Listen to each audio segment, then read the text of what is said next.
আপনাদের সবাইকে স্বাগতম ফ্লেভারফুল ফিশ চ্যানেলে। আজ আমি শেয়ার করব খুব সহজ কিন্তু সুস্বাদু একটি মাছের তরকারি রেসিপি। প্রথম ধাপে মাছ ভালো করে পরিষ্কার করে মাঝারি করে কেটে নিয়েছি। এখানে 1 চা চামচ করে আদা বাটা, রসুন বাটা, জিরা বাটা দিয়ে দিচ্ছি। 1 কাপ পরিমাণ ব্লেন্ড করা পেঁয়াজ দিয়ে দিচ্ছি। এরপর হাফ চা চামচ হলুদ গুঁড়া দিচ্ছি। এখন 1.5 চামচ লাল মরিচের গুঁড়া দিয়ে দিচ্ছি। আমি এখানে হাফ কেজির মতো মাছ নিয়েছি, সেই বুঝে আমি মশলাগুলো ব্যবহার করছি। আপনারা চেষ্টা করবেন আপনার মাছের পরিমাণ বুঝে মশলা ব্যবহার করতে।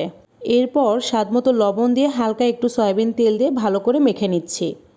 আমি মাছগুলো ভেজে নিব না, মাছগুলো ভালো করে মশলার সাথে মেখে নিচ্ছি। মাখানো হয়ে গেলে 10 থেকে 15 মিনিটের জন্য রেখে দিব। এতে মাছের কাঁচা গন্ধ দূর করে এবং মাছকে মশলা ভালোভাবে শোষণ করতে সাহায্য করে। এইভাবে যে কোনো মাছ আপনারা কষিয়ে রান্না করতে পারবেন খুব সহজেই। দ্বিতীয় ধাপে সয়াবিন তেল দিয়ে দিচ্ছি। গরম হয়ে আসলে একটা পেঁয়াজ কুচি দিয়ে দিচ্ছি।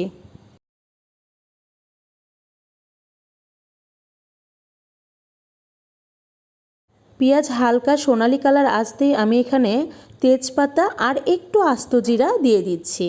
এতে করে রান্নার দারুণ ঘ্রাণ আসে, যা মাছ খেতে আরও মজা লাগবে। এরপর ম্যারিনেট করা মাছগুলো একে একে দিয়ে দিচ্ছি। অনেক সময়ই আমি দেখেছি মশলাটা আলাদা কষিয়ে নিয়ে মাছগুলো দিয়ে দিয়েছে, কিন্তু আমার কাছে মনে হয় মাছ এবং মশলা যদি একসাথে মাখিয়ে কষিয়ে রান্না করা যায় তাহলে অবশ্যই মজা হবে। আমি এর মাঝে সামান্য একটু পানি দিয়ে নিয়েছিলাম যেন মশলাটা পুড়ে না যায়। আপনারা দেখতেই পাচ্ছেন মাছের ভেতরে আমি নাড়ছি না, হালকা চারপাশটা ঝাঁকিয়ে নিচ্ছি। এতে করে মাছগুলো ভেঙে যাবে না। আমি 3 মিনিটের জন্য ঢেকে দিচ্ছি। এরপর আমি এখন ঢাকনা দিয়ে না ঢেকে এইভাবে ঝাঁকিয়ে ঝাঁকিয়ে মাছগুলোকে কষিয়ে নিচ্ছি। এইভাবে যদি কষানো যায় মাছ খেতে অবশ্যই মজা হবে, কেননা মাছের ভেতরে মশলাগুলো যাবে, যার কারণে আরও বেশি স্বাদ হয়। আমি প্রায় 8 থেকে 10 মিনিটের মতো এইভাবে কষিয়ে নিচ্ছি। আমি মাঝে 1 মিনিটের জন্য হালকা ঢাকনা দিয়ে রেখেছিলাম। এখন দেখতেই পাচ্ছেন মাছের ওপরে তেল দেখা যাচ্ছে। মাছ কষানো প্রায় আমার শেষের দিকে।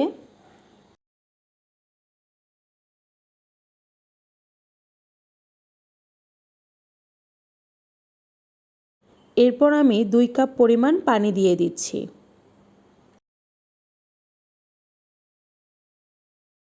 আবারও হালকা ঝাঁকিয়ে নিচ্ছি। একটা টিপস বলি, মাছ দেওয়ার পর বেশি নাড়াচাড়া করবেন না, এতে করে মাছের টুকরো ভেঙে যেতে পারে।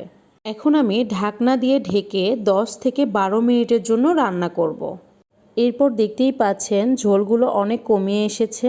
আরও একটি টিপস বলি, ঝোলের পরিমাণ একটু কম রাখবেন, তাহলে মাছ আরও মজা হবে। এই হলো সহজে বানানো সুস্বাদু মাছের তরকারি, যা ভাত বা পোলাওয়ের সঙ্গে পরিবেশন করতে পারবেন। একবার রান্না করে দেখুন এবং কমেন্টে জানাবেন কেমন লাগলো। ভিডিওটি দেখার জন্য ধন্যবাদ। রেসিপিটি ভালো লাগলে লাইক, শেয়ার, সাবস্ক্রাইব করতে ভুলবেন না। আল্লাহ হাফেজ।